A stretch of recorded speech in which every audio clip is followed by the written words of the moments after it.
प्रिय मित्रों, स्वागत है आप सबका आपके अपने चैनल स्टडी विद प्रदीप पे। दोस्तों, जैसा कि आप सभी लोग जानते हैं कि हम लोग सुपर ऑब्जेक्टिव नामक श्रृंखला पढ़ रहे हैं। यह श्रृंखला आपके समस्त परीक्षाओं के लिए महत्वपूर्ण है और सभी के परीक्षा की दृष्टि से प्रीवियस ईयर में जो क्वेश्चन पूछे गए उन्हीं क्वेश्चन की यह श्रृंखला है, जो आने वाले एग्जाम में भी आपसे कहीं ना कहीं रिपीट और रिलेटेड क्वेश्चन में मिली जाएंगी।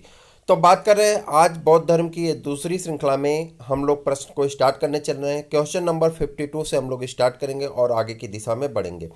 तो बात कर रहे हैं यहाँ पहला क्वेश्चन जो आपके सामने आज की श्रृंखला का बन रहा है वो है अष्टांग मार्ग की संकल्पना अंग है किसकी। तो आपको ये बताना है अष्टांग मार्ग की संकल्पना अंग है दीपवंश की विषय वस्तु का, दिव्यावदान की विषय वस्तु का, महापरिनिब्बान की विषय वस्तु का या धर्म चक्र प्रवर्तन सूक्त के विषय वस्तु का। तो आप कहेंगे किसका है अष्टांग मार्ग? धर्म चक्र प्रवर्तन सूक्त के विषय वस्तु का। किसका? धर्म चक्र प्रवर्तन से संबंधित है। किसका? बौद्ध धर्म में। अब यहाँ पर अगर देखें तो अष्टांग मार्ग का पूरा डिस्क्रिप्शन दिया गया है, ध्यान से पढ़ेंगे सब चीज आपकी क्लियर हो जाएगी। कह रहा है गौतम बुद्ध ने चतुर्थ आर्य सत्य कितने हैं? 4। चतुर्थ आर्य सत्य में दुख निरोध का उपाय बताया। चतुर्थ आर्य सत्य में दुख निरोध का उपाय बताया, जिसे दुख निरोध गामिनी प्रतिपदा कहा जाता है। क्या कहते हैं? दुख निरोध गामिनी प्रतिपदा कहा जाता है।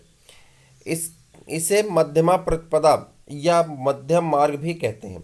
इनके उनके इस मध्यम प्रतिपदा में 8 सोपान है। कितने सोपान है? 8 सोपान है। इसलिए इसे अष्टांग मार्ग इसलिए इसे अष्टांग मार्ग भी कहते हैं। इसके 8 सोपान हैं। कौन कौन से सोपान है? सम्यक दृष्टि, सम्यक संकल्प, सम्यक वाक, सम्यक कर्मांत, सम्यक जीवा आजीव, सम्यक व्यायाम, सम्यक स्मृति, सम्यक समाधि। ये 8 जो हैं उनके क्या है? सोपान है। इनके बारे में यहाँ पे चर्चा की गई। अष्टांगिक मार्ग धर्म चक्र प्रवर्तन सूक्त के विषय का अंग है। ठीक है, थोड़ा सा कठिन है, लेकिन अगर ध्यान से आप पढ़ेंगे तो यह प्रश्न आने वाले एग्जाम में जरूर आपसे कहीं ना कहीं रिपीट मिलने वाला है। गौतम बुद्ध के बारे में निम्न में से क्या सत्य है? आपको ये बताना है गौतम बुद्ध के बारे में निम्न में से क्या सत्य है। यदि आप चैनल पे नए हैं तो पहले चैनल कर लीजिए सब्सक्राइब, अपने दोस्तों को कर दीजिए शेयर। यहाँ पे ना सिर्फ आपको चैनल से रिलेटेड प्रैक्टिस पेपर इत्यादि क्लासेस दी जाती हैं, बल्कि सरकार से संबंधित कोई भी एग्जाम अपडेट हो वह भी आप तक पहुँचाई जाती है सबसे पहले और सत्य और सटीक के माध्यम से। तो बात यहाँ पे कर रहे थे गौतम बुद्ध के बारे में निम्न में से क्या सत्य है ये बताना है। वे कर्म में विश्वास रख करते थे, आत्मा का शरीर में परिवर्तन मानते थे, निर्वाण प्राप्ति में विश्वास करते थे, ईश्वर की सत्ता में विश्वास करते थे। तो कह रहा है कि 4 ऑप्शन में कौन आपका सही है, जिसे अलग अलग कूट के माध्यम से पूछा गया है कि केवल फर्स्ट सेकंड थर्ड सही है, या फर्स्ट और सेकंड सही है, या केवल एक सही है, या चारों सही हैं। तो आपको बताना है तो आप कहेंगे फर्स्ट सेकंड थर्ड सही है। ठीक है, तो यहाँ पे देखेंगे महात्मा बुद्ध कर्म सिद्धांत में विश्वास करते थे। वे आत्मा में विश्वास न करते हुए भी पुनर्जन्म में विश्वास करते थे। वह निर्माण प्राप्ति में भी विश्वास करते थे, किंतु ईश्वर की सत्ता में विश्वास नहीं करते थे। ठीक है, बौद्ध संघ में भिक्षुणी के रूप में स्त्रियों के प्रवेश की अनुमति बुद्ध द्वारा दी गई थी। बौद्ध संघ में भिक्षुणी के रूप में स्त्रियों के प्रवेश की अनुमति बुद्ध द्वारा दी गई थी। कब दी गई थी? वैशाली में। कब दी गई थी? वैशाली माह में दी गई थी। कहाँ पे? वैशाली में। कहाँ पे? वैशाली में दी गई थी। अपने प्रिय शिष्य आनंद के कहने पर बुद्ध ने वैशाली में स्त्रियों को बौद्ध संघ में भिक्षुणी के रूप में प्रवेश की अनुमति प्रदान की। प्रश्न ये पूछा गया किसके कहने पे दिए थे? तो यहाँ पे याद रखिएगा आनंद के कहने पे। आनंद उनके क्या थे? प्रिय शिष्य थे। अनुमति दी, प्रदान की थी। बौद्ध संघ में सर्वप्रथम शामिल होने वाली स्त्री महाप्रजापति गौतमी थी। कौन थी? महाप्रजापति गौतमी थी। तो 3 प्रश्न यहाँ पे डिस्क्रिप्शन में छुपा हुआ। पहला कि बौद्ध ने किसके कहने पे भिक्षुणियों को आने मतलब बौद्ध धर्म में आने के प्रवेश करने का अनुमति दिया? तो सबसे पहले उसका नाम हो जाएगा उनके शिष्य आनंद के कहने पे। दूसरा, वह स्त्री कौन थी जो बौद्ध भिक्षुणी प्रथम बौद्ध भिक्षुणी बनी? तो उसका नाम कौन था? महाप्रजापति गौतमी। याद रहेगा, महाप्रजापति गौतमी। ठीक है, आगे बढ़ जाए। त्रिपिटक त्रिपिटक क्या है? त्रिपिटक क्या है? गांधी जी के 3 बंदर, ब्रह्मा विष्णु महेश, महावीर के 3 नगीने या बुद्ध के उपदेशों का संग्रह था। आप ये तो अच्छी तरह से जानते हैं कि त्रिपिटक कहाँ है, बुद्ध के उपदेशों का क्या है, संग्रह है। त्रिपिटक बौद्ध ग्रंथों में सर्वाधिक महत्वपूर्ण है। बुद्ध के मृत्यु के बाद उनकी शिक्षाओं को संकलित कर 3 भागों में बांटा गया, उन्हीं को त्रिपिटक कहते हैं। ये है विनय पिटक, संघ संबंधी नियम या आचार की शिक्षाएं हैं। सूक्त पिटक धार्मिक सिद्धांत हैं, और अधिगम पिटक जिसे दार्शनिक सिद्धांत कहते हैं। तो 3 पिटक में बांटा गया है, विनय पिटक, सूक्त पिटक और अभिधम्म पिटक। ठीक है। त्रिपिटक ग्रंथ किस धर्म से संबंधित है? कह रहा है त्रिपिटक ग्रंथ किस धर्म से संबंधित है, तो आपको ये बताना है त्रिपिटक ग्रंथ किस धर्म से संबंधित है। किससे संबंधित है? बौद्ध धर्म से। किससे संबंधित है? बौद्ध धर्म से संबंधित है, ये तो आप जानते हैं। त्रिपिटक निम्नलिखित में से किससे संबंधित है? फिर कह देंगे आप किससे संबंधित है।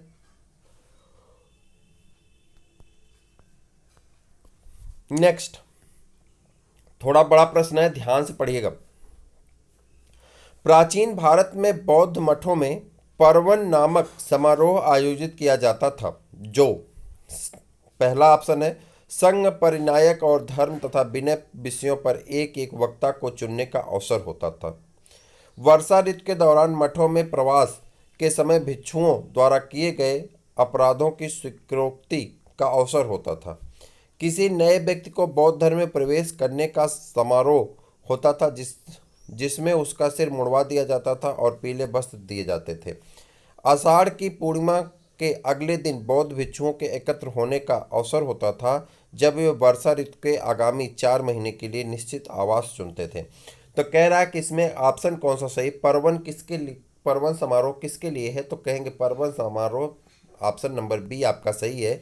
वर्षा ऋतु के दौरान मठों में प्रवास के समय भिक्षुओं द्वारा किए गए अपराधों की स्वीकृति का अवसर होता था। ये याद रखेंगे, स्वीकृति का क्या होता था, अवसर होता था। वर्षा ऋतु के समय 4 महीने बौद्ध भिक्षु बौद्ध महाविहारों में निवास करते थे। इस समय धर्म प्रचार का कार्य स्थगित रहता था। वर्षा ऋतु की समाप्ति पर जब पुनः धर्म प्रचार कार्य प्रारंभ होता था, तो बौद्ध भिक्षु पर्वन नामक समारोह का आयोजन करते थे, जिसके पीछे किए गए कार्यों पर विचार करते हुए आगे की कार्य योजना बनाई जाती थी। इसके अतिरिक्त भिक्षु इस समारोह में अपने द्वारा किए गए अपराधों को स्वीकार करते थे।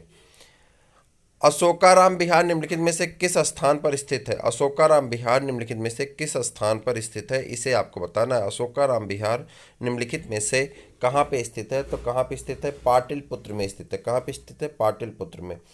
प्रसिद्ध बौद्ध ग्रंथ महावंश के अनुसार मौर्य शासक अशोक ने पाटलिपुत्र में अशोकाराम विहार को निर्मित करवाया था। इस विहार का निरीक्षण इंद्रगुप्त नामक थेर भिक्षु के निरीक्षण में हुआ था। तीसरी बौद्ध संगीत सभा भी अशोक के समय में हुई थी।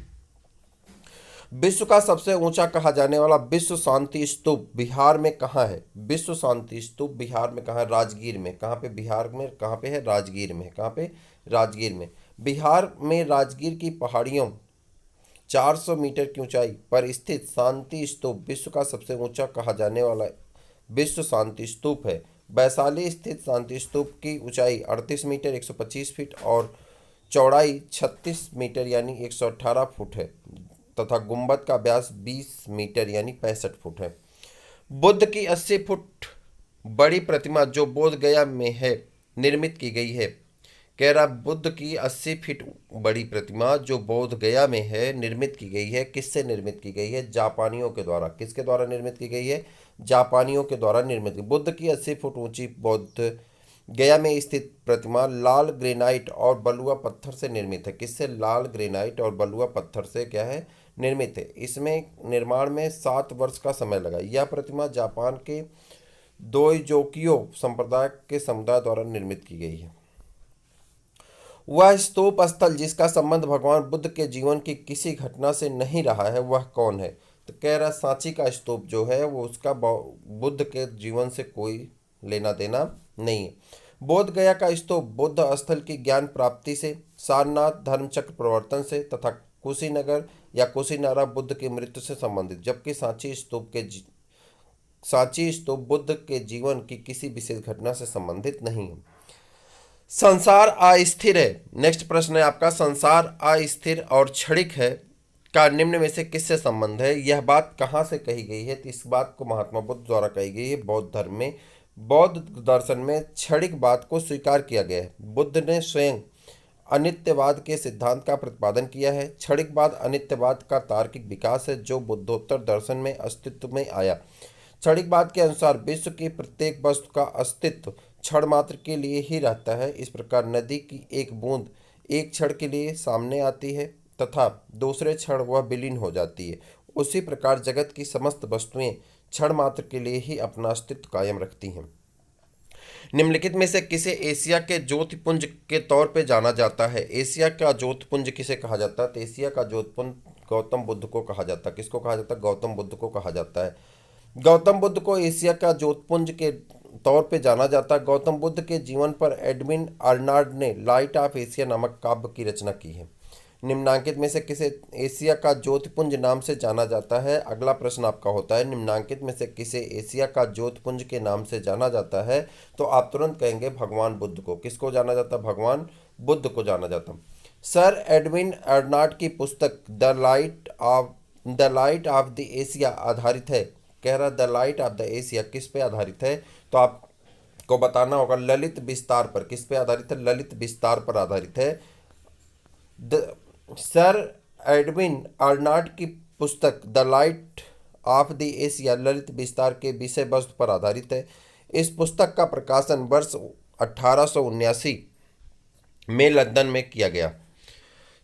अगला प्रश्न है बौद्ध धर्म के महायान और हीनयान संप्रदायों में सर्वाधिक मौलिक अंतर निम्नांकित में से कौन सा है? मौलिक अंतर, सबसे बड़ा मौलिक अंतर आपको बताना कौन सा है? तो वो है देवी देवताओं की पूजा। कौन सा मौलिक अंतर है? देवी देवताओं की पूजा। बौद्ध धर्म के हीनयान और महायान संप्रदाय में सर्वाधिक मौलिक अंतर देवी देवताओं की पूजा था।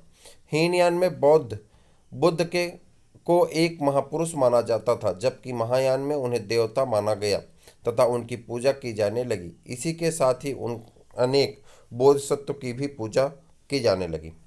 गौतम बुद्ध को एक देवता का स्थान किस राजा के युग में प्राप्त हुआ? गौतम बुद्ध को एक देवता का स्थान किस राजा के युग में प्राप्त हुआ? गौतम बुद्ध को एक देवता का स्थान किस राजा के युग में? कनिष्क के। ठीक है। कनिष्क के शासनकाल में संपन्न चतुर्थ बौद्ध संगीत में बौद्ध धर्म हीनयान एवं महायान नामक दो स्पष्ट और स्वतंत्र संप्रदायों में विभक्त हो गया। महायान शाखा के में बुद्ध को देवता माना गया तथा उनकी पूजा की जाने लगी। इसी प्रकार कनिष्क के काल में बौद्ध धर्म की महायान शाखा के तहत गौतम बुद्ध को एक देवता का स्थान प्राप्त हुआ। भारत में पहले जिस मानव प्रतिमाओं की पूजा गया वह थी, मानव प्रतिमा जिसकी पूजा की गई सबसे पहले वो कौन थी? बुद्ध की। भारत में सबसे पहले बुद्ध की प्रतिमाओं की पूजा की गई। बुद्ध धर्म के महायान शाखा के अनुयायियों ने सर्वप्रथम बौद्ध मूर्तियां स्थापित करके उनकी पूजा प्रारंभ की। देश में निम्न में से किसने मूर्ति पूजा की नींव रखी थी? मूर्ति पूजा की नींव किसने रखी सबसे पहले देश में? तो देश में मूर्ति पूजा की नींव किसने रखी? बौद्ध धर्म ने। किसने? बौद्ध धर्म ने। तो ये थे आज के कुछ इंपॉर्टेंट प्रश्न। फिर नेक्स्ट श्रृंखला में हम लोग मिलते हैं नेक्स्ट डे। तब तक के लिए इजाजत दीजिए। जय हिंद।